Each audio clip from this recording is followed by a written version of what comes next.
I am Don Shan, this is John Riddell, and this is Team Solution. We are having and accept the challenge of the ALS Ice Bucket Challenge, and we nominate 3 teams in this industry. First off, Steve Andrasic, George Hunt, and Team Brighton Best International. Bring it on. Rich Kavoda, Metric and Multi, out of Chicago. Bring it on. And last but not least, Eric Dudis, Brian Musker, Fully Threaded Radio, and Fastener Clearinghouse. Let it rip, baby!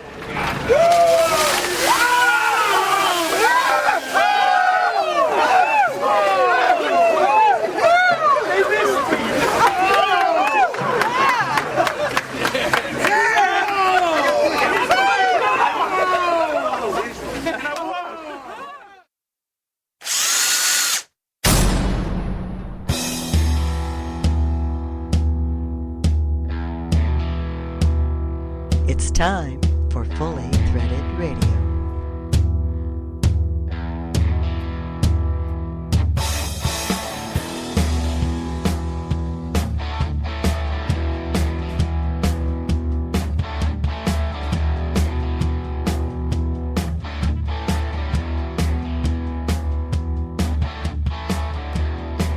It is Fully Threaded Radio, voice of the FCH Sourcing Network.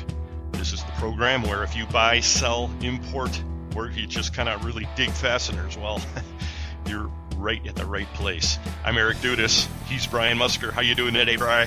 Hey, I'm doing fine, thanks. Keeping your head out of ice buckets? Keeping my head out of above water, absolutely, literally. I tell you, this whole ALS Ice Bucket Challenge, it's really swept the nation, and we opened the show with it. If you haven't seen this yet, folks, go to YouTube and type in Solution Industries ALS. You'll find it. I tell you, John and Don over there, they're nutty guys, but they've proved it yet again. Yes, they have. Thank you, Don Shan. Yes. And we've been challenged. I know. As BBI and Metric and Multi, and I don't know yet how we're going to respond, but I guess we're going to have to come up with something on that one, Bri. Yeah, we have to respond by getting cold and wet, okay? I mean, thank you. Well, I thought the deal was you could write a bigger check and stay dry. You could, but that's sort of wimping out, really, isn't it? Oh, geez. You're always taking the hard road. No, it's wimping out. Well, folks, we've got a great lineup for you today on the podcast. It is Fully Threaded Radio, episode 85. We're publishing a little bit late this time. It's going to be, Bri?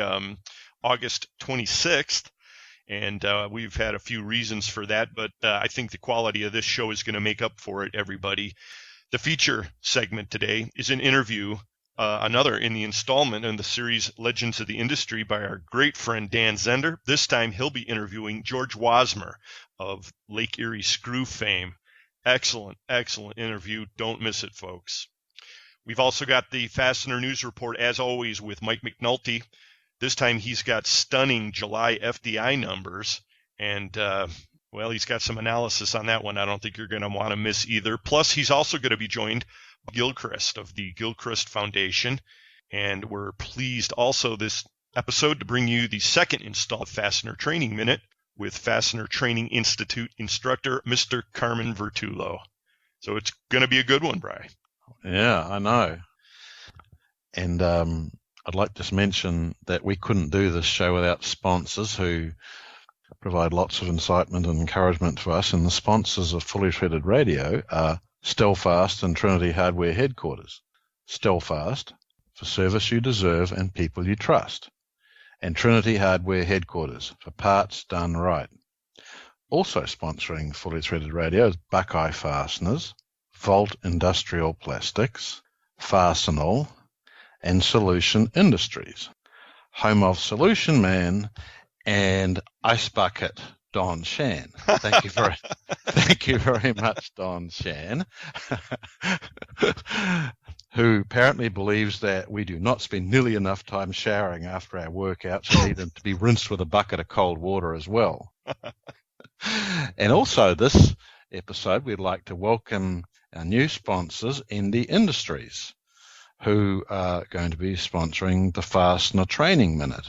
So welcome to you, okay? In fact, welcome to all of you. That's right. Welcome, Indie Industries, and welcome everybody. And also, thanks for everybody out there listening in. We couldn't do it without you. And, well, frankly, if you weren't out there listening, what would really be the point? Hey, one other point that we need to mention is those of you who have been following the show for some time, the Fastener Distributor Index, we're going to have to make a little bit of a change. Our great friend, Holden Lewis, who has helped us along the way this last 2.5 years with that, has moved on. He is no longer going to be covering industrial distribution. And so he was very gracious in providing analysis for July. And we're trying to make arrangements to keep the FDI moving ahead. But I did want to point that out to everybody just so you didn't think that Holden had suddenly vanished or perhaps had drowned in a bucket of ice water. Right. So thanks again for listening, everybody, and we'll be right back.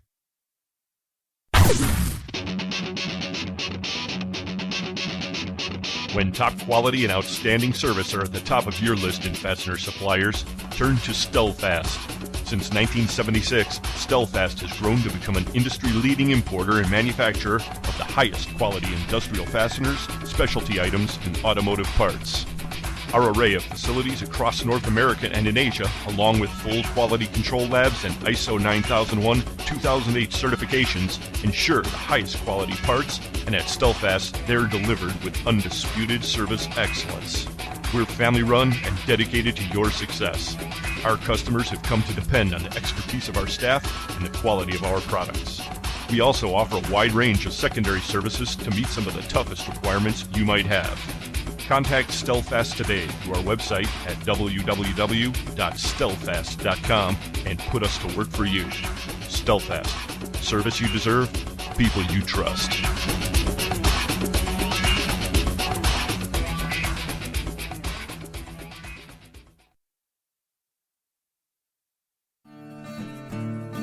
Ah, Iowa. Field of dreams, Hawkeyes, corn, the only state that starts with 2 vowels, and the home of Trinity Hardware Headquarters.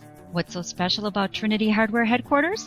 How about the fact that offering 30,000 types of fasteners just wasn't enough variety? So they've added new lines of packaged clamps, rib neck carriage bolts, and plow bolts. And who doesn't need new plow bolts after this winter?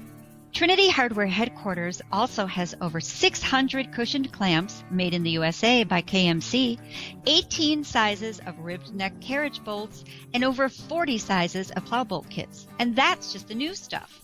They're still stocking their 400,000 square foot warehouse top to bottom with screws, nuts, bolts, washers, fittings, just about any fastener you could possibly need. And you can order 24/7 online from trinityhardwarehq.com. Or call 888-232-1010 anytime. Trinity Hardware Headquarters, for parts done right.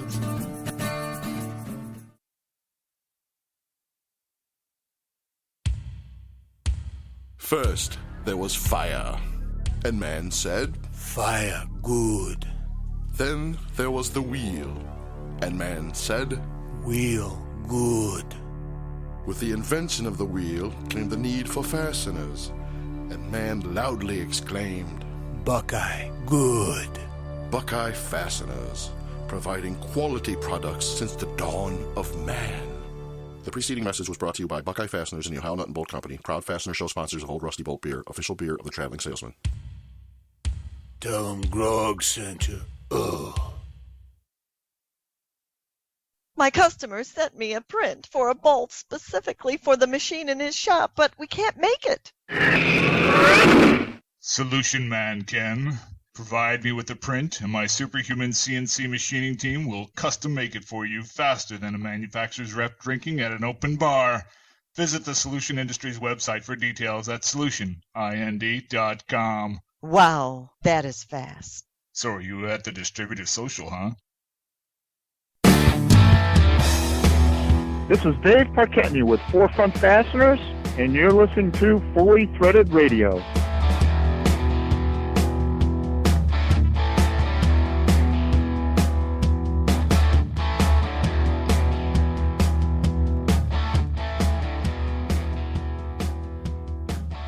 Brian and Eric back with you, your online fastener amigos. And we are the people who bring you FastenersClearinghouse.com, everyone. By now, I hope you know that. It's the FCH Sourcing Network, a huge, huge online resource for you. If you're looking for a hard-to-find part, well, get out there. It's free to use. Hopefully it's easy to use, especially if you call it Fasteners Clearinghouse instead of Fastener Clearinghouse, which I think every single person in the world does.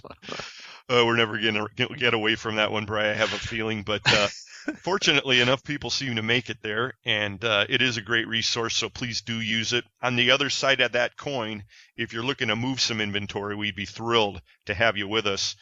Give us a call or go onto the website. It's real straightforward, and it's just a super resource growing by leaps and bounds. And last episode, you were talking about a new feature that was going to try to help support some of this international traffic that's been kind of surging lately.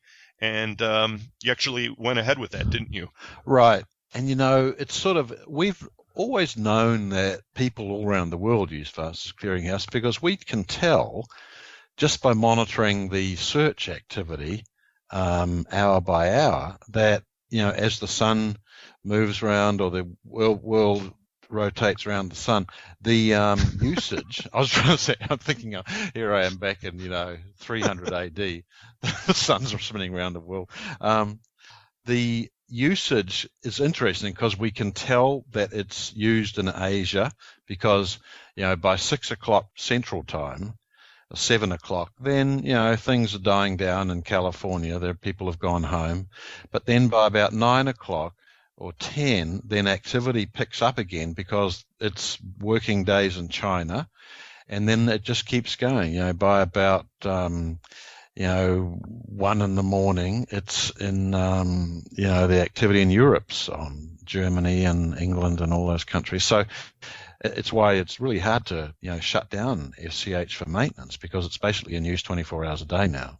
Right. But the reality is that more so now, people searching for things, if they're being in Australia or New Zealand or Singapore or England or Italy, the results coming up are frequently Fasteners Clearinghouse results, which means that if you can't get something and you don't know how to, it doesn't matter if you're in Timbuktu or Milan, if you can see it listed in Fasteners Clearinghouse, why not try and get it there? Okay, so cut to the chase. What is the new international feature that you added? What does that do? What it does is it gives it's a setting on each account and where it will come up in red. Whenever someone inquires about one of your items, the thing will come up in red saying whether you deal in North American sales only or North American and international, okay?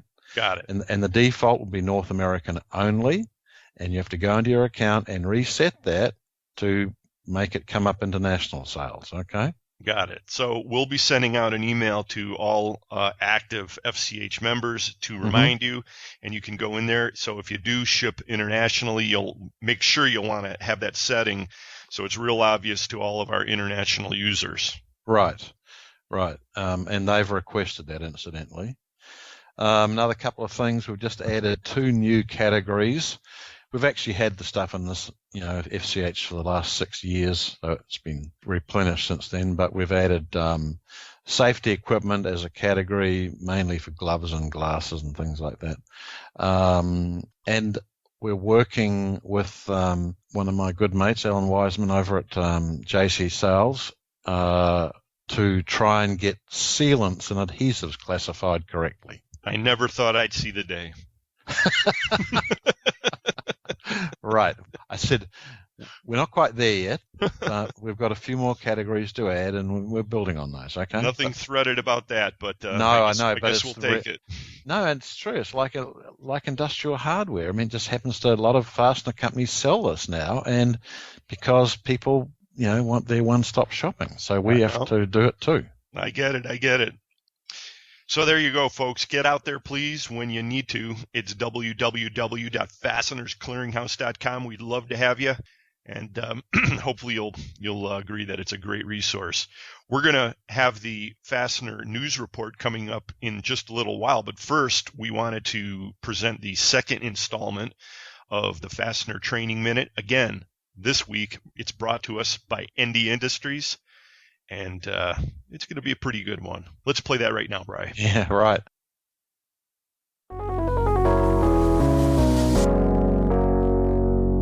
Hi, this is Carmen Vertullo bringing you the Fastener Training Minute, and today we're going to talk about boron steel and its important use in fasteners. I was recently asked by the Pacific West Fastener Association to talk about this topic at the fall conference. It's an interesting topic. It's got some interesting old stuff, some very important new stuff, and it definitely matters to you. So come on back and I'll tell you why. Thanks, Carmen. This is John Walkman for the Fastener Training Institute. September will be a busy month for FTI. On September 9th, we have our Fastener Quality Assurance class. This full-day class is part of the series that leads to our Certified Fastener Specialist, or CFS designation. This is always a popular class and offers critical knowledge for those that specify, supply, or use fasteners. On September 16th through 18th, we'll present our newly revamped Aerospace Fasteners and Overview. This course, co-produced with the Industrial Fasteners Institute IFI, includes 2 days of classroom content plus a full day of plant tours. Last year was our inaugural offering of this course, and it was both well attended and received. Our third class is on September 23rd, when we'll present our newest class, Structural Bolting Technology. As infrastructure rebuilding gains momentum, there are many opportunities for those involved in the manufacture, supply, and installation of structural fasteners. This class brings together the critical and current information covering all aspects of this vital sector of the fastener business. Lastly, we're now launching our Fastener Training interactive webinars. This will be high-content, low-cost training via the web. For more course and registration information on these and our full course schedule, please visit www.fastenertraining.org. Now back to Carmen Vertullo for our Fastener Training Minute.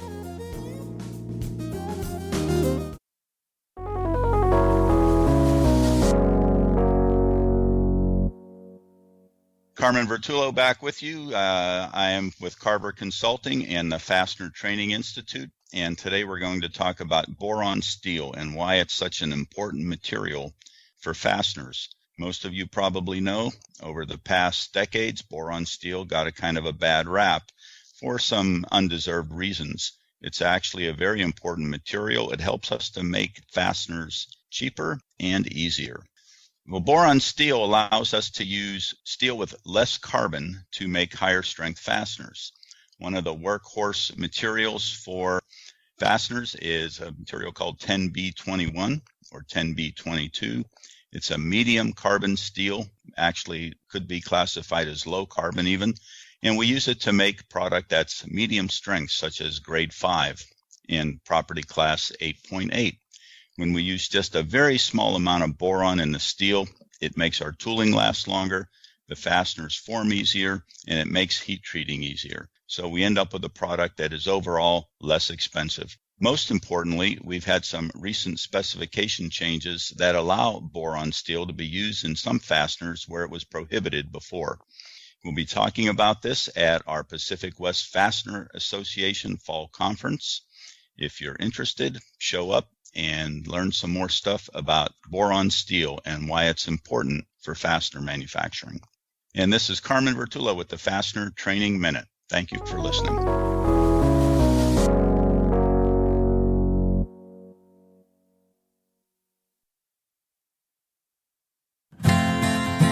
ND Industries has been solving customers' toughest problems through innovative technologies, competitive pricing, and industry-leading service since 1955. A family-owned business, ND Industries manufactures and applies fastener locking, bonding, sealing, masking, and assembling products. Their pre-application process makes fasteners ready to use at the point of assembly, resulting in reduced labor costs, time savings, and superior quality assurance. As a fully integrated company, ND handles all aspects of operations, from formulating custom chemical compounds and coating fasteners to providing inline inspection, packaging, and delivery services. ND Industries serves the global market with 13 divisions in the continental U.S. and also facilities in Taiwan, China, and Turkey. Learn more about ND Industries at our website at www.ndindustries.com. ND Industries. Innovative technologies, competitive pricing, and industry-leading service. Contact ND today.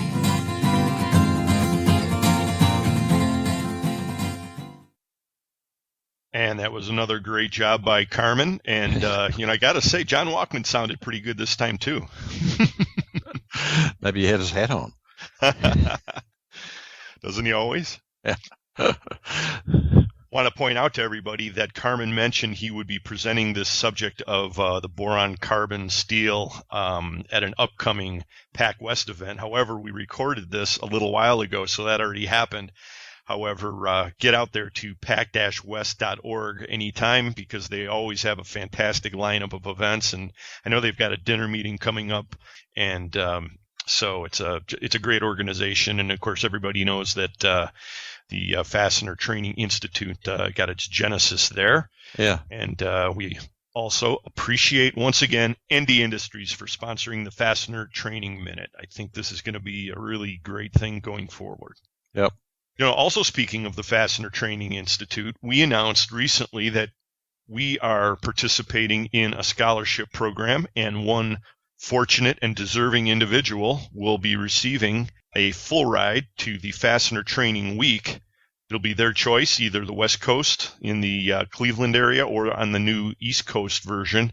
And we'll be making the announcement of the winner at this year's Vegas show.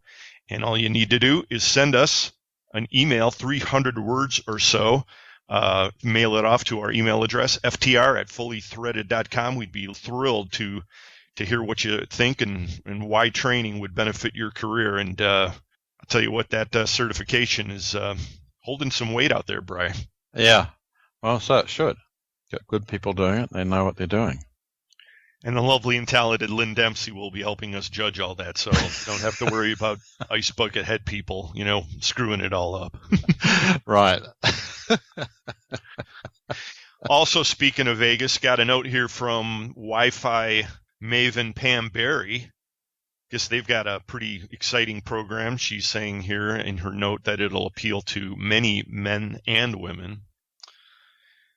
Title of this program is What's in Your Communication Toolbox? So it's a sales tools for the 21st century, social media and you. Kind of a mouthful, but she says it's going to be fascinating and riveting. Oh, especially riveting. That goes exactly with this industry. Yeah, you gotta love Pam.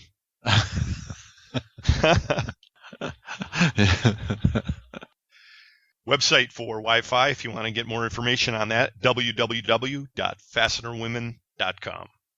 And while we're running down the list of upcoming events, don't miss, if you're out there on the East Coast or if you do business with people who are, the 19th annual MFDA golf outings coming up. And they have a tabletop show associated with that. That's September 21st and 22nd. It says time is running out to register, but, get out there, folks. Just don't procrastinate. If you're going to get in on this, get in on it. So, right. Website over there, www.mfda.us.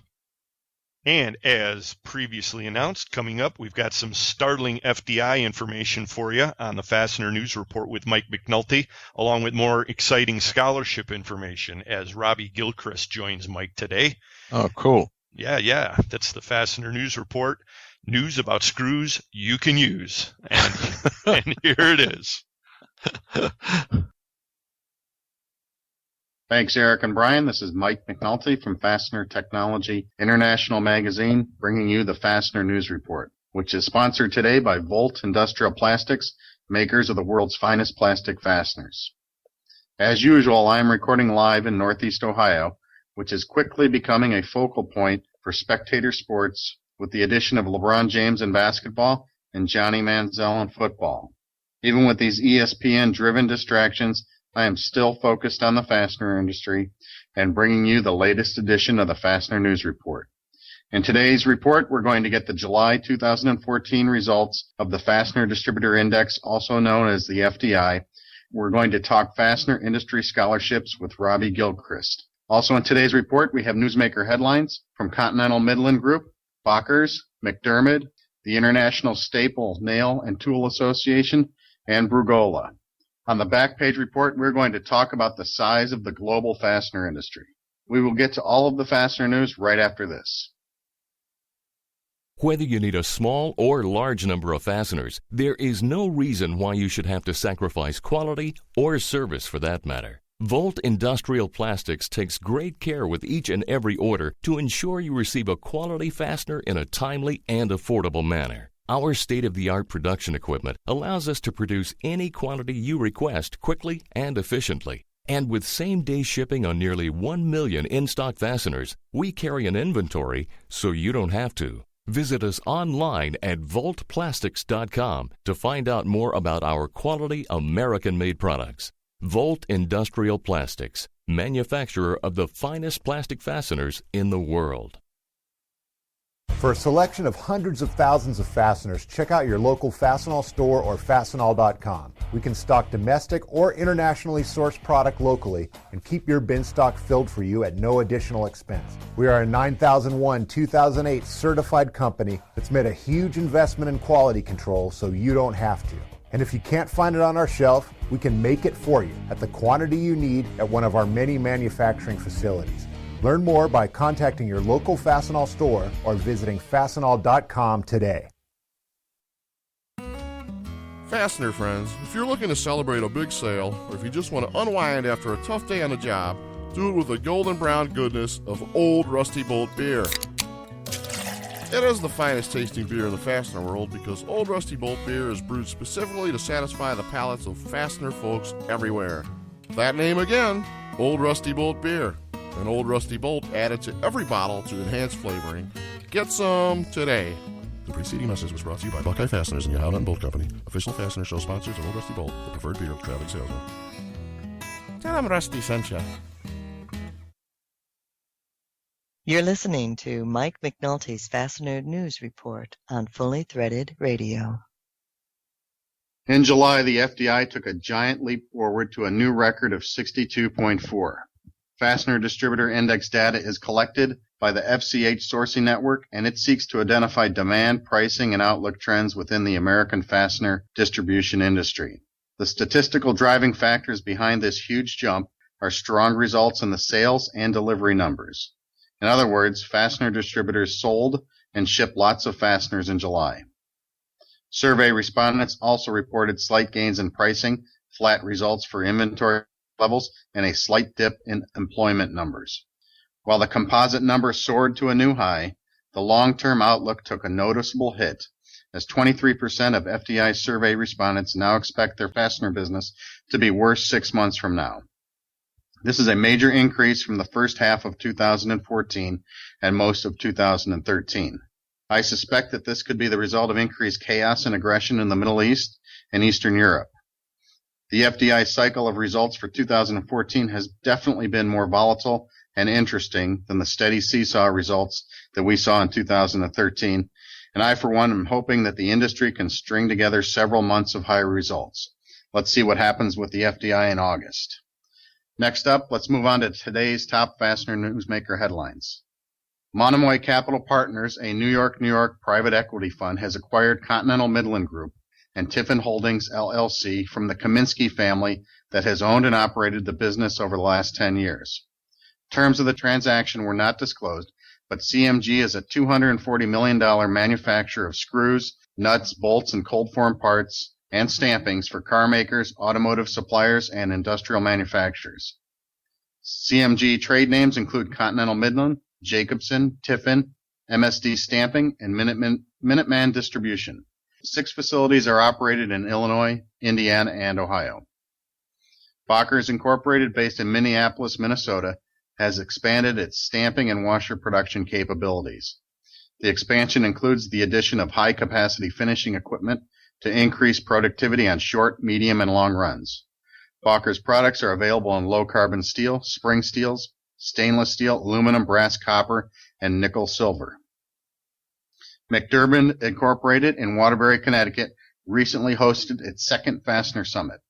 The event included over 70 representatives from 30 different leading major USA automotive fastener and stamping companies. The intent of the summit was to educate application and quality engineers from the fastener industry on plating basics and fundamentals, as well as other industry-related topics such as proper part design, torque tension, and hydrogen embrittlement.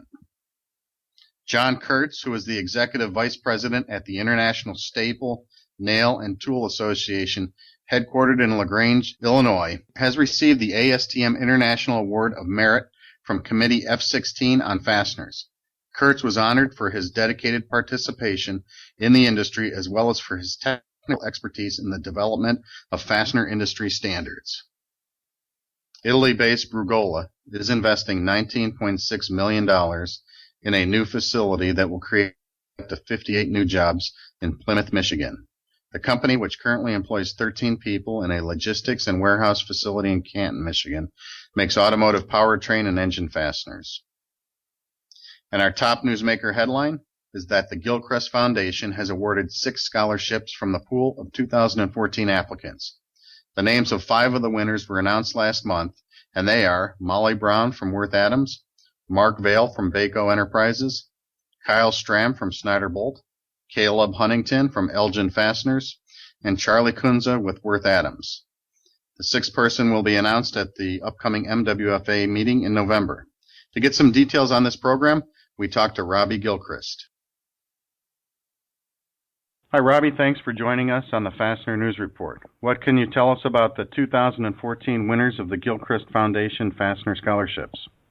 Well, thank you, Mike, for having interest, and thank you for giving me time to discuss it with you this morning. We picked 6 applicants this year. Of course, the 6th one hasn't been awarded yet. We hooked up with 2 trade associations last year before last, the Southeastern gets to choose one applicant or one winner, and the Midwest gets to choose one winner. When we originally put the program together in 2000 with the endowment that we made to the foundation, we had teamed up with the NFDA. NFDA, reorganized themselves, so we now use the Southeastern group, the Midwest, and our own communication with various companies. And through organizations like yours and the Fastener Clearinghouse, network and other trade associations and magazines, we're able to get the word out so that we can get a reasonable number of people that are interested in receiving, scholarships. So we chose, we'll choose 6 this year. The 6, the amount of money that they get certainly doesn't pay all their tuition, but it's certainly a big assist in either buying their books or possibly some of their, lodging. Well, yeah, everything helps out, especially with college costs skyrocketing. Now, you'd mentioned 6, and I guess the 5 have already been named, and then the 6th one is announced at an upcoming meeting. Is that how it works? That's correct. And when the Midwest has their November meeting, their scholarship committee will choose one and then make that announcement, and then we'll award that final scholarship by the end of the year. Very good. Now, I also read that you guys started this. You and your wife started this in the year 2000. Is that correct? That's correct. Yes, sir. So if you've done it every year, this would make the 15th year. Is that, if my math is right? That's correct. We have been doing it for 15 years, and very fortunately, we made the endowment back in 2000, and our intentions were to spend what the earnings were, on the endowment. And in that period of time, we have awarded 45 scholarships over the last 15 years. Some of the recipients received it twice, and we've had one, I believe, get it 3 times. So we don't discriminate, but we're glad to help. And again, ours, unlike some of the other scholarships within the industry, is awarded to anybody in any year of their education, and either full-time or part-time students. And a big variety of the recipients of the scholarships have been full-time employees of the member companies of the associations and or industry companies. So we're real pleased that they're working hard and they intend to continue to make their living in the fastener business. Yeah, so some continued education people as well as high school students going out into college for the first time. Absolutely, absolutely. Well, that's it sounds like a good program. Now, what is the timeline for people that are interested in pursuing this for the next year? Anybody can send the application in either by mail or by email, and June 1st of each year is the cutoff date, and we usually have the awards, posted by the end of July, 1st of August. They can get any information that they want by going to the foundation website, which is www.gilchristfoundation.com, and that's GILCHRIST foundation.com. Very good. Well, this is good work that you and Gina are doing, and I want to congratulate you on awarding another class, and we'll look forward to hearing who wins the number 6 slot.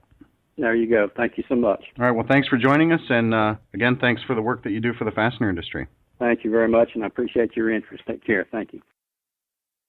That was Robbie Gilchrist of the Gilchrist Foundation in High Point, North Carolina. Finally, let's turn to the back page for a report on the size of the global fastener industry. Over the years, I have seen many market research reports from firms such as the Fredonia Group that report on the size of the global fastener industry as well as expected growth rates. The latest ones that I have seen peg the global fastener industry at just over $80 billion with an average growth rate of 5% per year, expected until 2019. Current regional distribution is 43% for Asia Pacific, 22% for Western Europe, 20% for North America, and 15% for the rest of the world. That translates into about $16 billion worth of fasteners in North America. In nearly 20 years of covering the industry, these reports have always led me to conclude the same thing. The fastener industry is substantial, reliable, and competitive. Production, trade, and use concentrations shift based on things like population growth, rates of construction and or manufacturing, and the freedom to compete. And the growth rates almost always follow the general health of the local economy. So as long as governments do not put too many burdens or hardships on the producers, sellers, and users of fasteners, then we should all be able to stay focused on billions of dollars worth of fasteners for many years to come. This has been Mike McNulty of Fastener Technology International bringing you the Fastener News Report. Remember to send your news, pictures, comments, corrections, or complaints to me at mcnulty@fastenertech.com.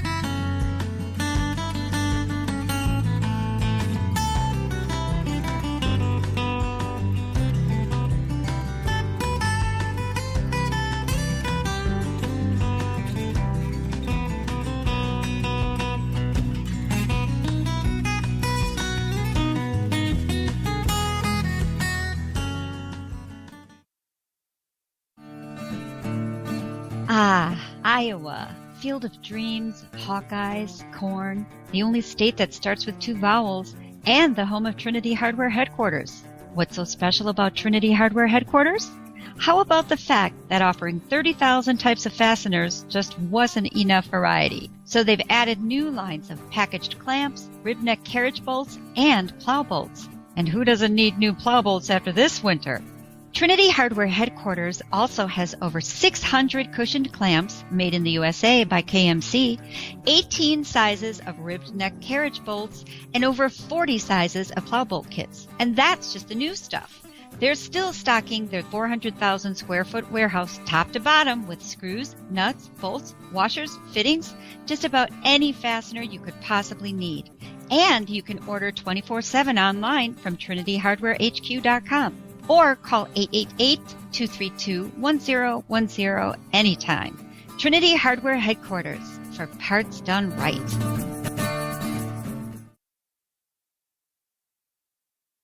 Hi everyone, it's Brian Musker. If you're listening to Fully Threaded, then you're no doubt aware of the FCH sourcing network found at fastenersclearinghouse.com. You've probably also heard about our legendary scrubber software that makes listing your inventory on FCH a snap. But have you heard about the new FCH SmartLink interface? With SmartLink, users of Business Edge, InSQL, and Distribution One have a new weapon in the war against excess inventory, because each of these platforms now links directly to the FCH Scrubber system through an automated interface.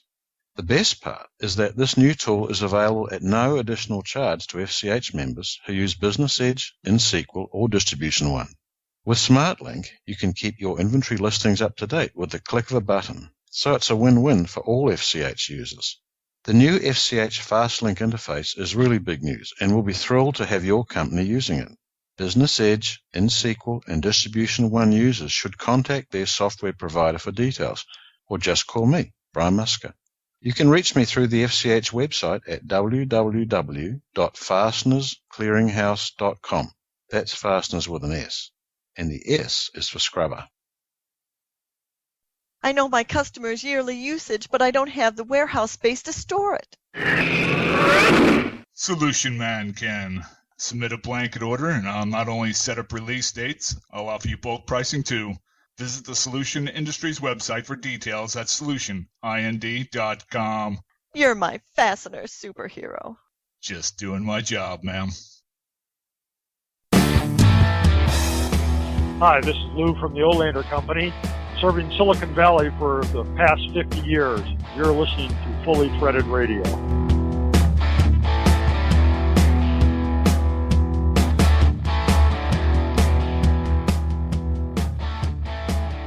Well, good day, everybody. Thank you for being here and taking the time to hear another session of Legends of the Industry. What a wonderful day it is today, and I'm privileged to be able to do this. A special thank you to Brian and Eric for always making this possible.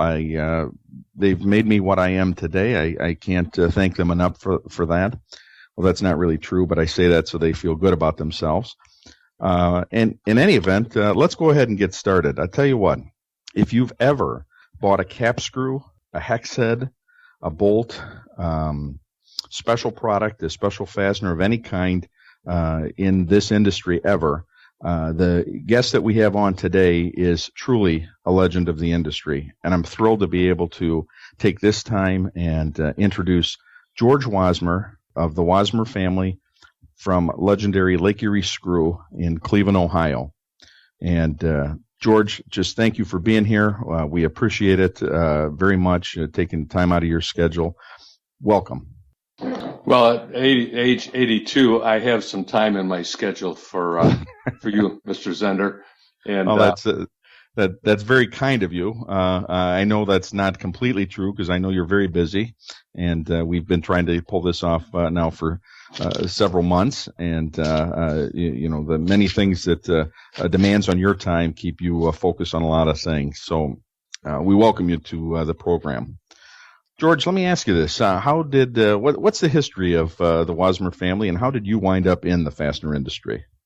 Well, it's 120 years of fastener business. My grandfather, Charles Wasmer, started with Lamson Sessions in 1886 at age 14 as an office boy. In other words, you'd open the mail and, do things around the office, empty the wastepaper baskets. And one day, George Case went out to lunch. They came back and they said, "How did everything go, Charles?" And he said, "Well, pretty good, but that box over there on the wall kept ringing and I didn't know what to do." And so it was a telephone. So that's the technology that we started with in our family, is going back to the telephone that people would call orders in rather than mail them. So it goes back quite a ways. Wow. And where was that? That was, of course, in Cleveland. Has the family always been in Cleveland? Yes, originally from the fatherland, Germany, probably like the Zehenders. And, right. But he started there in 1886, but then he got tired of working there, and he founded a company called United Screw and Bolt now, but it was called, I don't know where it was that day, but that was in 1907. It was called United Screw Products in those days, and then they merged later on, and he left there and went over to work with my dad, who had started a company in 1928 called Wasmer Bolt and Nut. And eventually that was turned into True Fit Screw Products. That was their the model was True Fit. That's how their brand name. And they eventually, my dad sold that out after the war. So when the brothers came home in 46, he started Lake Erie Screw. Interesting enough, in the same building as Wasmer Bolt Nut, we could peek through the holes in the wall and see the guys of the other company. But it worked out fine. Wasmer Bolt Nut was old Waterbury Waterbury Farrell machines. And Lake Erie started out with the bolt makers, national bolt makers. First bolt makers were made in the middle 30s, and Republic Steel had those, and my dad always wanted to buy one. So that was the first machine. We started out with 1/4 inch, and when we ended up to sell the building, we were making 1 1/4 inch. So that was a big jump. Wow, yes, sir. And what about yourself? When did you get started in the industry? Well, like my grandfather, at age 14, I was 1946 when Dad started the Lake Erie. I was a pretty big kid at 175, so I was expected to go in the summertime to work cleaning and moving the coils. We didn't have the lift trucks, so a lot of it was muscle work. So it was good physical training for me for my football career, which didn't last very long. But so right from the beginning, then when my brothers came home, my brother and brother-in-laws all started to work there.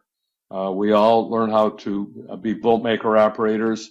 Some became heat treat operators, and some of us worked in the shipping department. But I did run a 1/2 inch bolt maker, and that was very interesting. I'm not sure who got the product off the machine, but I hope they checked the quality of it. I'm sure it was perfect. Right. What was one of the most exciting moments you recall in those early years? All right. Well, my brother Jack Wasmer was 9 years older than I was. And I asked my brother Jack one time, "Why are you so nice to our competitors?" I thought business was a football game where you tackle your competitors or, outrun them or whatever.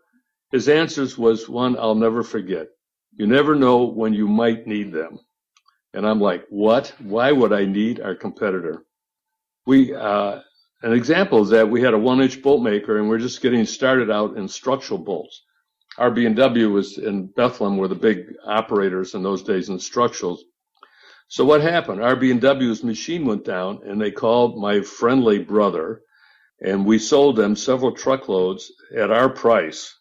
As everybody knows, A325 and 490, there was not a great markup. We were also, as time went on, RB&W was our main supplier of structural nuts. Not everybody wanted to sell us structural nuts because we were a competitor in that business. Sure. So my brother Jack was right on that, and I learned a good lesson from him. Other times we had to borrow steel from our competitors. A lesson learned: never know when you might need help with tomorrow. That's a wonderful life lesson, not just in business but in life. That's great. Right. So I learned a lesson, and I never forgot that lesson. Oh, that's good. That's good.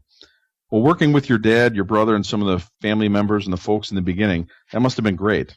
What comes to mind at the start of Lake Erie Screw with all the family interaction and so forth? I'm sure your Thanksgiving dinners were focused pretty much around cold heading and such. Oh, every dinner was focused on Lake Erie Screw. In fact, there was times when we'd have to ask my dad, "Dad, please, can we not talk tonight?" Because we lived on the same property. Our house, my wife and I first started out, was a Quonset hut behind my dad's farmhouse. And every night, he'd want to talk business. And no, I can't do that. It's too much. But no, it was. My dad was not a high school graduate like many of the men in those days, but he was able to form the building business.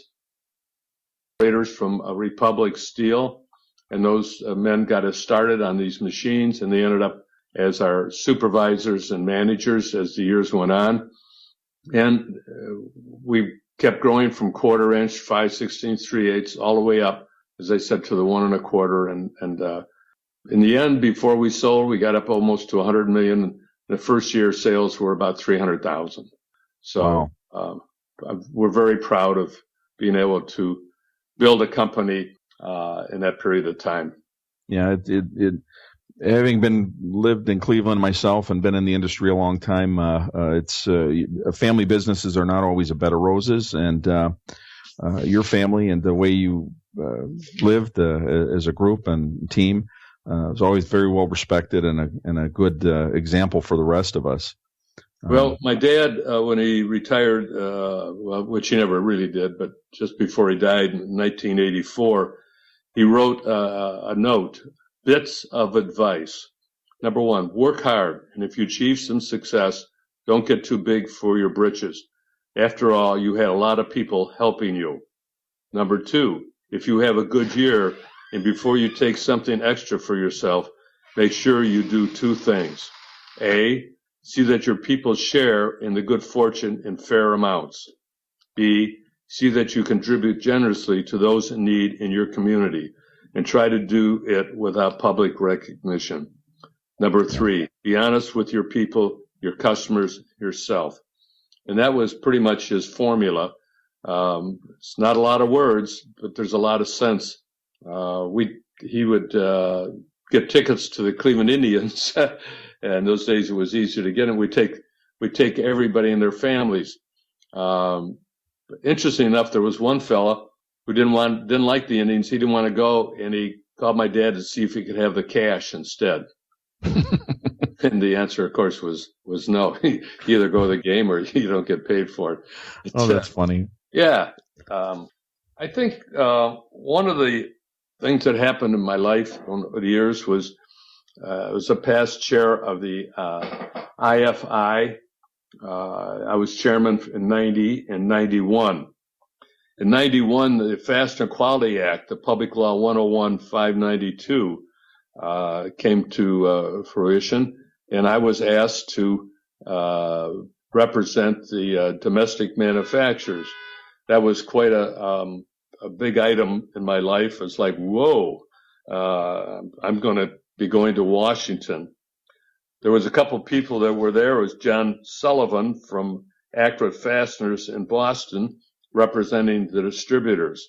Barry Porteous, Porteous Fasteners in California, was representing the importers.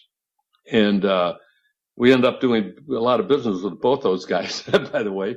But it was very interesting to have to appear before Nelson Rockefeller from West Virginia, senator, and John Dingell from Detroit as a representative. And there had been some fasteners that were imported with bad head markings on them, and they were not of the right steel and strength. I remember that. Some accidents that happened in the Army with some Bradley fighting unit, and also and domestically, one of the big truck manufacturers had some bolts break because of phony head markings. So that really helped Lake Erie Screw with the recognition and being a top quality manufacturing. And it wasn't easy going to Washington and appearing before these guys. I was a little bit nervous because you never know what they might do because they were so powerful. Yeah, absolutely. That was a great experience. Yeah, well, you served in the industry well, represented Lake Erie in the industry very well. I remember those times. That was quite an event. Well, it was. David Edgerly was the director of technology service, and he was very helpful to us. And but it was interesting being in Washington. Very, very competitive there. Yes, so, yeah, different environment for sure. Yes, but we were lucky. The guys that we worked with there, we became friends. Even our competitors, the distributors, and so forth, became lifelong friends. We went into the NFDA. We had heard in the early years, we had heard that Lance and Sessions, God love them, they were in there, and they quit because the NFDA allowed importers to join, people like Heads and Threads and so forth. And Lamson's dropped out because they didn't think they should allow them in. This was their market. And so when we heard that, I went to my dad and my brother and I said, I'd like to join the NFDA because I think there's an opportunity there with Lamson's dropping out that we can maybe steal some business from them. Lamson's also made the mistake of saying that they weren't going to sell distributors that bought foreign product. And they lost a lot of business because people were buying from different sources.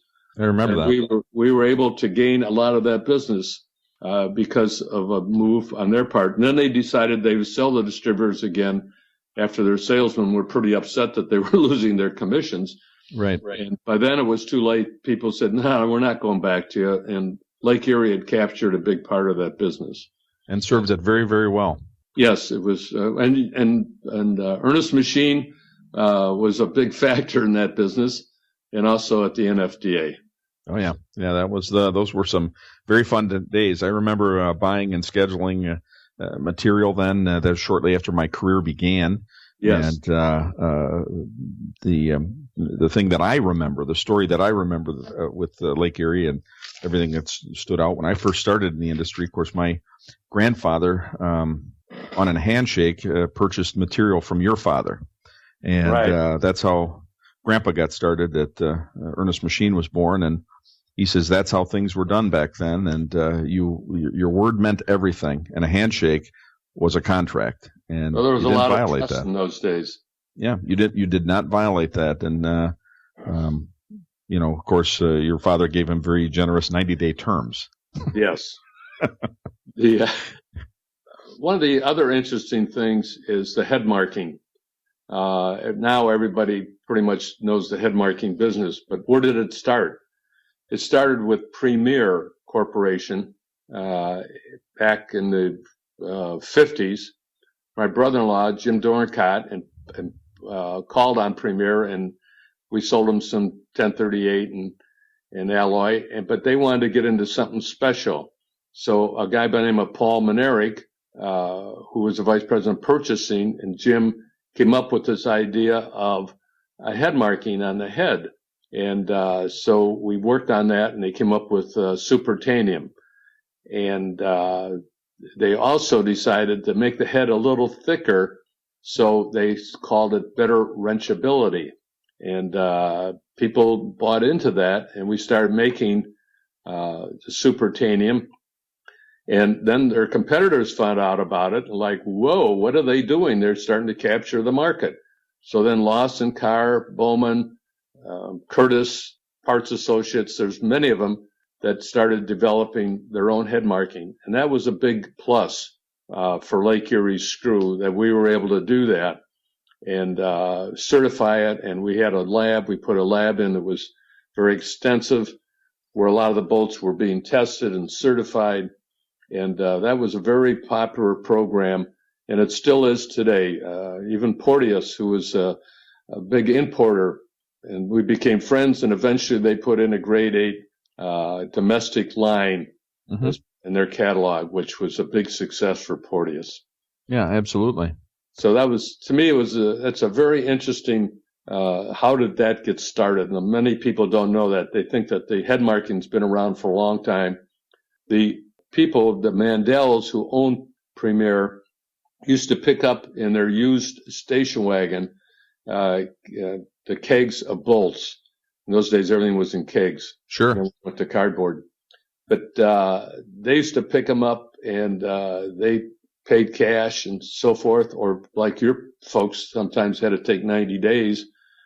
But those people became very wealthy, and they've been very generous into the city of Cleveland here, and the art museum and the hospitals and so forth. So we're very proud of a lot of our customers and what they were able to accomplish and what they did with their life after they made their success. Oh yeah, absolutely. So George, the head prior to 1950 or that era, did LE not put their LE brand on the head? Well, we started out with 1018 fasteners grade 2. Okay. And then we would put the LE on the head with the 3 lines or 6 lines. But then the Premier and Lawson and Carr, they all have their specialty head markings. So their parts were all traceable back to them, but then they could trace it back to Lake Erie Screw if there was a breakage. I see. Okay. All right. Very interesting. We did some stuff for Ernest Machine too. I think we absolutely. And absolutely. But you could always trace it back to us because we were the only ones that were making it for you at this time. That's correct. So I'm proud to say that United Screw and Bolt and True Fit and Lake Erie Screw, though Lake Erie Screw has a different name, all the companies that are family started, they're still operating. And we're very proud of that fact. But that had to be because there was good employees, and after they were sold or other people took over, that they were able to continue to grow the business. It's really neat. The people that worked for us, a guy just retired from Telefast, Jeff Hepner, was vice president of sales at Lake Erie, and then he went over to work with Kathleen Ferry after Jeff Ferry passed away 12 years ago, and became president of Telefast. And the growth of that company had just been sold here recently. So we're very proud of the fact that and humbled also. Don't want to be too proud. No. The companies have been able to go on for years, and that's a very good thing. It is a very good thing, George. And as I mentioned earlier, I remember when I first started and had the opportunity to go to our annual Christmas party with the Wasmers for the very first time. And Ernest and Lake Erie Screw are getting together, and it's the Zehnder family and the Wasmer family and all the related team members from both sides. And we'd spend the morning talking about steel and what the purchases were going to be for the next year, commitments and so forth. And then we go to lunch. And I remember thinking, was there? There might have been a little, but it was only to near excess. Yeah.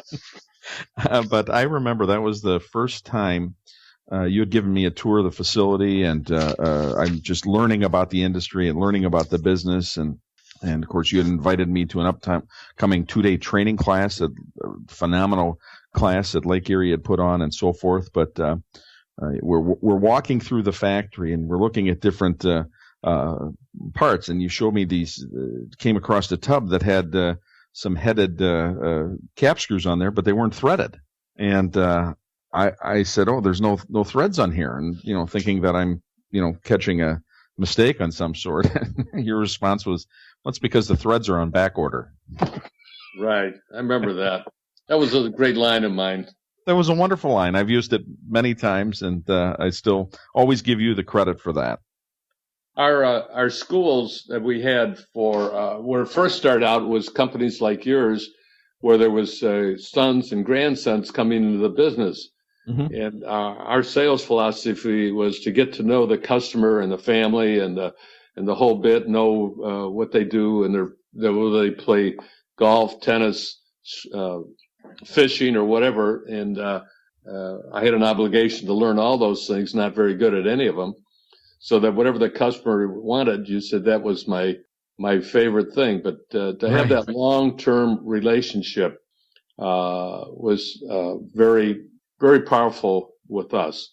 And as a result, we would invite these companies like yours to come in and spend a 3-day with Steve Voss and Milos Milekovic, our engineer, in the quality department.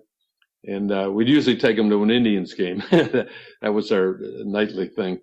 But we were able to make a long-term relationship with a lot of people that were just coming into the business. And people still remember those 3 days at Lake Erie Screw. Nobody else would take a group in.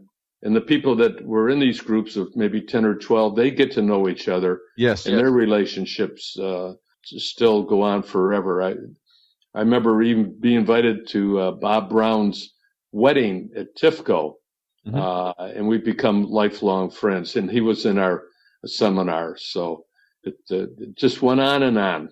Yes, it did. Yeah, that's interesting you said that, because I still engage with some of the guys I was in class with myself. And that's more than, 33 years ago now. So it was absolutely amazing. But, things have changed. Technology has expanded and grown very robust. And besides technology, computers and things like that, how else have you seen the industry change? What thoughts do you have on the industry change or direction? Well, I told you about the telephone in my opening remarks, but and the computers really help in scheduling the equipment and having the tools and dies and everything at the location. At Lake Erie, we saw that other people had tool rooms, and there would be a guy standing behind half a door, and the operator come over and talk, and they'd ask for this die. He said, well, let me go see if I can find it. We decided that we were going to trust all our employees. We did away with the tool room, and that all the machines, the parts that needed for the machines were stored right at the bolt maker. And we thought that was something that nobody else did, because everybody was afraid they would steal. We told our people that we have to trust. If you do take it and you get caught, you're going to lose your job. So we felt that wasn't today's technology, but it was a technology that other people weren't aware of. And also we put in a tool room where we had the lathes that we could make the tools, or if we needed a quick repair. The early days we didn't have that; we'd have to send it out, and that's all technology that you could use to improve the number of pieces per hour, the productivity of the machines. Yeah.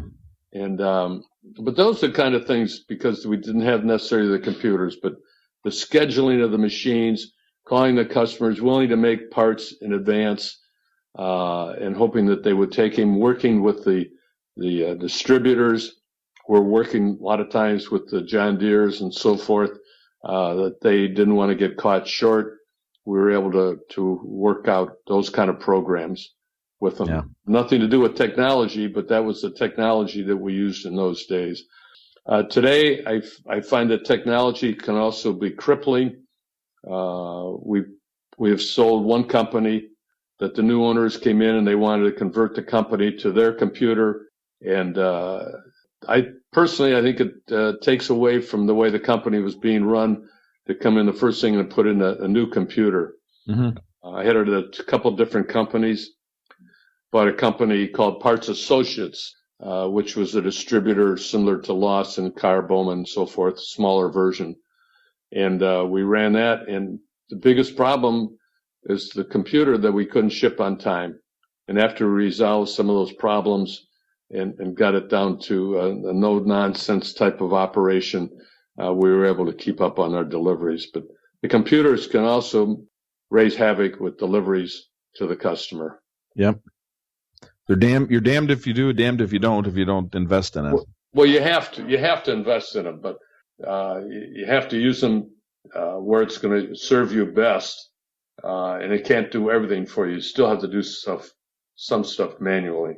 Absolutely. Relationships still matter.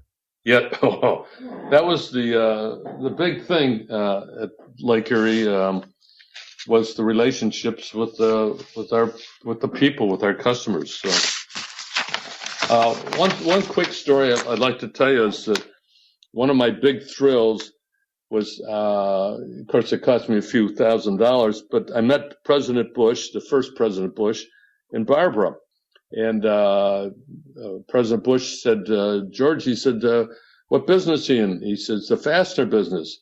He says, during the war. He says, Barbara answered the phone at RB&W in Port Chester, New York. And so I thought that was always kind of interesting, and I always like to tell that story to fastener people, because I think it's nice to know that one of our president's wife worked for RB&W or for a fastener company. Well, that's fascinating. I never knew that. Well, just keep talking to me. You'll learn something new every day. Yeah, it sounds like it. That's great. That's what this is all about. Right. Out of all the things you've experienced over the years, do you have one story or one situation that always comes to your mind as most memorable and just brings a smile to your face? The there was something that my dad always emphasized, and I'd like to point that out because I think of other leaders in this industry or any industry can benefit from. He believed in shorter letters. Unless you had to go into a lot of technical stuff, you never wrote a 2-page letter. A couple reasons in those days that you had to put more stamps on it and also wasted another sheet of paper. Those are all things from people that came through the Depression. Sure. But on the shorter letters, he figured people would read them. And if it's like 3 paragraphs, and my brother Jack taught me how to do that. He was very good at that. He was like an English major in our business. But you can cover the subject very well in 2 or 3 paragraphs, unless it's technical. His other big thing was, since he became sober when he started at age 50, when he started Lake Erie Screw, because he didn't feel that he was smart enough to do it if he was drinking and be a success. But anyways, he always insisted that we not drink at association meetings. His comment was, "Loose tongues sink ships." Yes. And that's an old World War II comment. He always wanted to remember the employees. They were very important. And to this day, even though it's been 20 years since I've been out of Lake Erie, every Christmas time we have a party on a Friday night, and there'll be 100, 150 ex-employees show up. And of course, I have to buy the first drink and the hors d'oeuvres, but we laugh and hug, and whether they were union or in the office or clean up or whatever, everybody just has great memories of the years at Lake Erie. He also suggested that I did not make personal friends with the employees. Now, after it was all over, we have become personal friends, but he always felt that that was a stumbling block with some people, that, my best friend's my vice president of sales. That could be kind of dangerous as time goes on.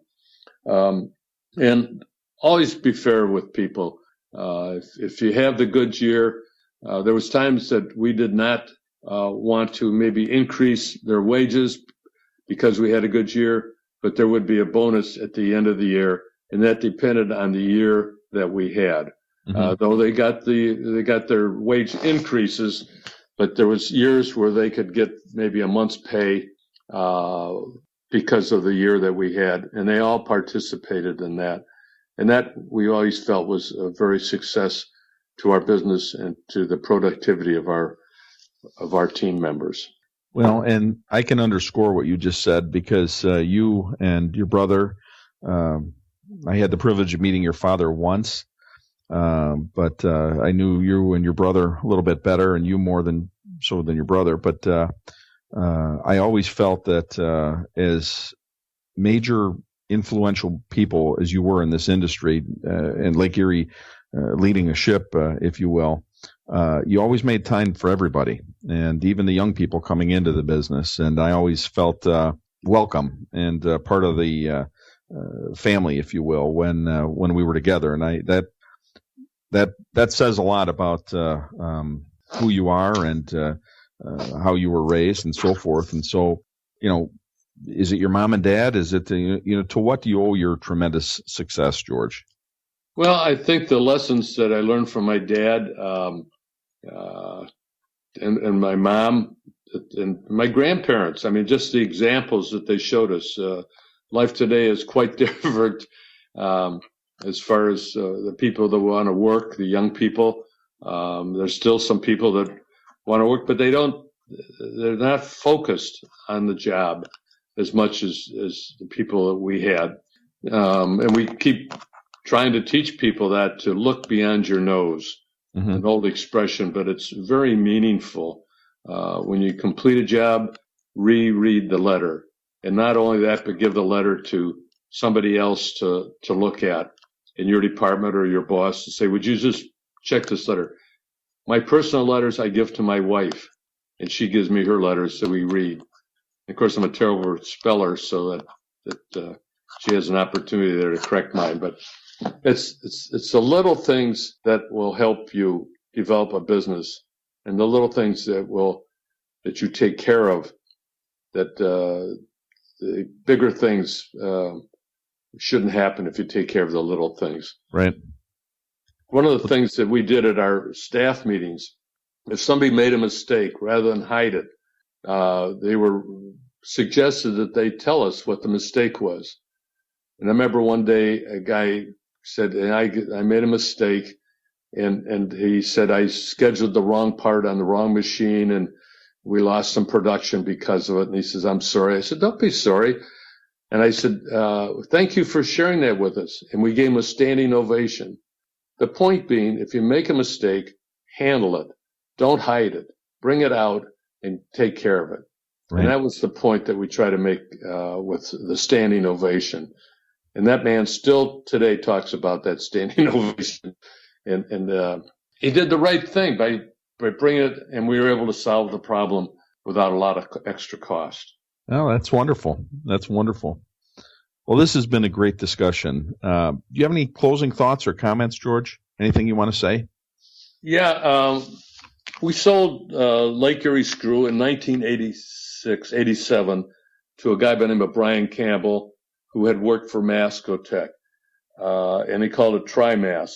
And then Masco finally took it over, and now a very fine company from Italy, Fontana, who my brother Jack had a chance to go through their facilities, and I had a chance to meet him in Rome at a European IFI meeting. And they're very good operators. And Lake Erie is in good hands, and that makes me very happy. I am still involved. We just sold out Telefast in Brio, Ohio. Kathleen Ferry, Jeff Hepner, and myself were the major people there. We just sold that. But I'm still involved with a company called Ottawa Products in Toledo. We make U-bolts and some other machine parts with threads on it. It's a small company. It's just getting started in the last several years. And someday, hopefully, Ottawa Products will be well known by everybody. Involved with a company in Continental Tool and Manufacturing in Lenox, Kansas, with a brother-in-law of mine, Dick Schwinn, who had been with Lawson Products. I think you know Dick. Oh, yeah. And it's a tool, a die company, but we're making some specialty fasteners, mainly for the government, but still in the fastener business at 82, and I hope to never retire. Well, you won't have to, because as a result of this interview, I know several header folks out there right now that have issues with half-inch bolt makers and are looking for operators. So I will include your name and address and so forth, and you'll probably get some interviews and offers. I can show you my middle finger that I got caught one day in the die. I didn't know you were supposed to get your hands out of the way, but that was a tough lesson. I didn't lose the finger, but it was very close to it. But then I looked like the rest of the operators with my finger bandaged up. So well, you're part of the team then. Right. Yeah. Thank you for your time today. This has been just a wonderful, wonderful discussion. You're truly a legend and a remarkable man, someone I look up to and respect very well, very much. And I just want to thank you very much on behalf of all of us in our industry for all you've done and you continue to do. Dan, if anybody ever wants to call me, they can get my email or phone number from you. Okay. And I'd be glad to talk with them. And if they're locally, I'd be glad to have lunch with them. Or if I'm in Chicago or someplace, I'd be glad to sit down and talk about it. Or just a phone call with people that would like to talk about the fastener industry. I'd be glad to converse with them. You're a very gracious man, George. Thank you very much. Well, God bless your day, and thanks for everything. And with that, Brian, I think we'll sign off. Brian and Eric, your online Fastener Talk Radio brothers in thread. Fully threaded radio.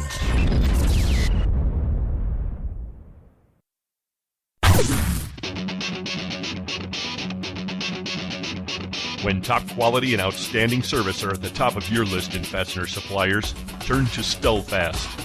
Since 1976, Stelfast has grown to become an industry-leading importer and manufacturer of the highest quality industrial fasteners, specialty items, and automotive parts. Our array of facilities across North America and in Asia, along with full quality control labs and ISO 9001-2008 certifications, ensure the highest quality parts, and at Stelfast, they're delivered with undisputed service excellence. We're family-run and dedicated to your success. Our customers have come to depend on the expertise of our staff and the quality of our products. We also offer a wide range of secondary services to meet some of the toughest requirements you might have. Contact Stelfast today through our website at www.stelfast.com and put us to work for you. Stelfast. Service you deserve, people you trust.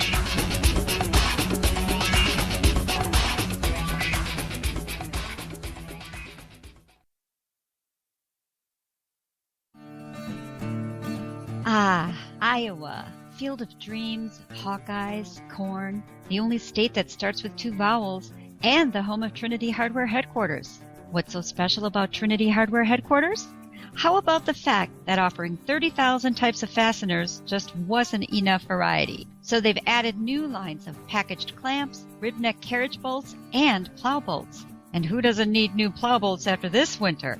Trinity Hardware Headquarters also has over 600 cushioned clamps made in the USA by KMC, 18 sizes of ribbed neck carriage bolts, and over 40 sizes of plow bolt kits. And that's just the new stuff. They're still stocking their 400,000 square foot warehouse top to bottom with screws, nuts, bolts, washers, fittings, just about any fastener you could possibly need. And you can order 24/7 online from trinityhardwarehq.com. Or call 888-232-1010 anytime. Trinity Hardware Headquarters, for parts done right.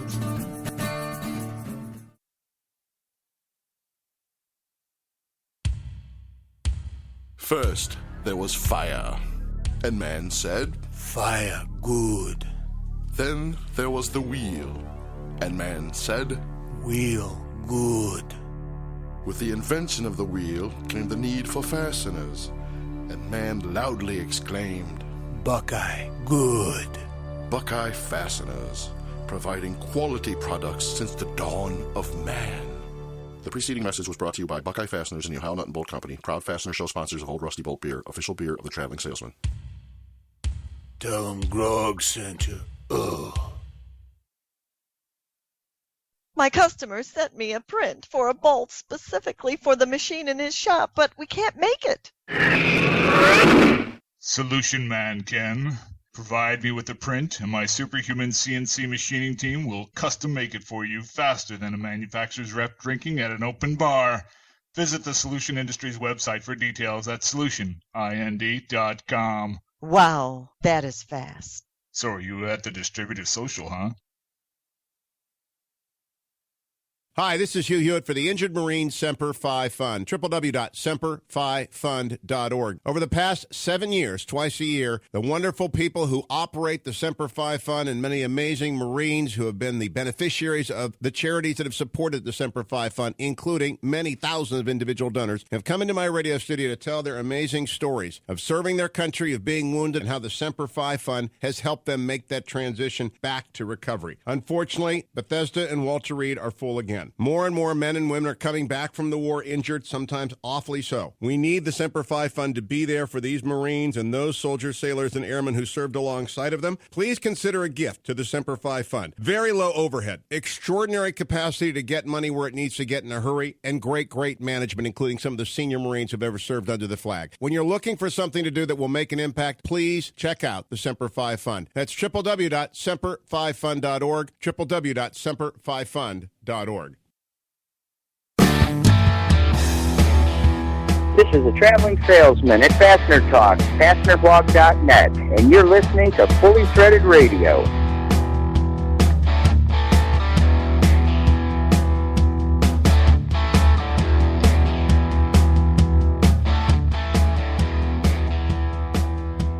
Brian and Eric back with you. You may hear some pitter-pattering in the background right now. But Yes. It's not ice water. We're in the middle of a typhoon, I think. It's a fairly interesting storm. You're adding a little bit of extra sound. Usually it's the clatter of dogs running around and all sorts of things, but this time it's a different version of natural background noise. That's right. It's a nice change of pace from fastener dogs running around. But I'll tell you what, it's here in the heart of the fastener industry, which we happen to be in the Chicago area. It's been one heck of a crazy season. But I'll tell you, that was a fantastic interview. I think Dan Zehnder is improving his skills. And, of course, George was just a wonderful and gracious interview subject. I learned a lot. The Lake Erie Screw Company is, of course, an icon in the industry. And what can you say? It was just a fantastic thing to listen to. I hope you all enjoyed it, everybody. Yes. Yeah, and he's is an interesting character who was not at all fazed by the technology required to record all this stuff, because it's a bit of a muddle behind the scenes getting Skype running because they're trying to get the best quality. But I'm impressed, and he did a great job and was sort of quite at ease with the whole thing. Most people are terrified of their whole recording process. Right. Well, I think he's seen a few things, and he's been around the block, and at this point in his career, this is maybe just a small little bit of icing on the cake. But hats off to Dan Zehnder and George Wasmer for a great interview. Also, thanks to Mike McNulty and Robbie Gilchrist. Yep, right. Of course, Carmen Vertullo did a great job on the Fastener Training Minute also. So, everybody, we really appreciate your input, and it's been a good show. The title sponsors of Fully Threaded Radio are Stelfast. Stelfast, for service you deserve and people you trust. It's Stelfast. And Trinity Hardware Headquarters. Trinity, for parts done right. Fully Threaded Radio is also sponsored by Buckeye Fasteners, Solution Industries, Volt Industrial Plastics, Fastenal, and ND Industries. Appreciate it, and we appreciate all of you listening in. Hey, get with us anytime, folks. Our email address is ftr@fullythreaded.com. Don't forget about the scholarship contest, 300 or so words explaining why you think you should go to Fastener Training Week. We're also out there on Twitter, handle Fully Threaded. Eric's out there more often than me, remember. People know that by now. Just in case. Just before we wrap things up, I wanted to point something out, not directly fastener related, but... why would you have something not directly fastener related? Yeah, well, predominant related has been one of our monikers since pretty much the beginning of the show, but had a very, very interesting experience about a week and a half back. And a couple of the things that George and Dan were talking about during their discussion made me think of this. I was up in the middle of the bush in northern Minnesota and had a really funky electrical system problem crop up with the motor. And I know you know about this. But yes, I know well. We actually kind of had a hint that it was coming, but we had no idea how severe it would be. Well, as soon as we got up there and put the boat there, it was clear that our trip was not going to go well unless we could get some emergency service. And at this time of year, summertime, these marinas, they just don't even want to talk to you. They're backed up for weeks. Well, the owner of Timbuktu Marine up in Cook, Minnesota, he gave me an hour of his time. He identified the problem, and he next day aired a voltage regulator from Atlanta for me and basically saved the trip. We were off the water for about a day and a half, but we made the best of it, and we went and toured. Actually, we toured an iron mine, which was fascinating. Oh, yeah, that's the one we've driven past for every year for 10 years. Right. Yeah.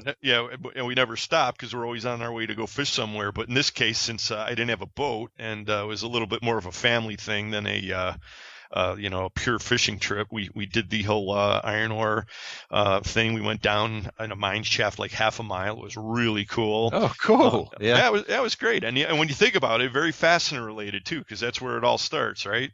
Yeah. But let me tell you something. This gentleman, Todd Van Norman of Timbuktu Marine Sales up there in Cook, Minnesota, class act, class act, just like a lot of people in the fastener industry. And I bring it up again because you want your business to thrive.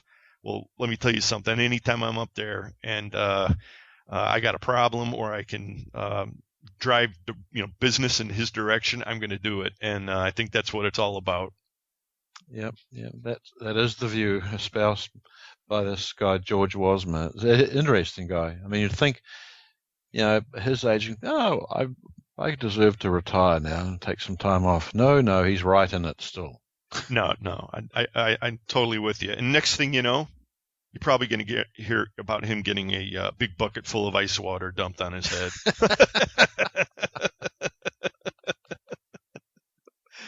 Although I don't know, at that particular point in life, that might not be too wise of a thing. No, right. But we can always speculate, and that is where we're going to leave it on episode 85 of Fully Threaded Radio. Thanks so much for listening, everybody. Catch you next time. Yes, we will. For Brian Musker, this is Eric Dudas. Get out there, sell some screws. And if you're not so dry, that's okay. Send ALS a little money. Yeah, right. And we'll talk to you next time.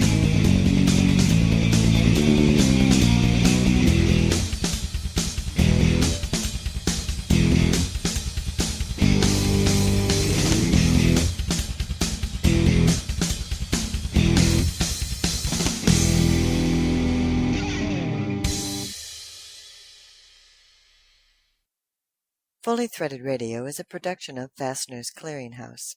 Music provided by Audionautics.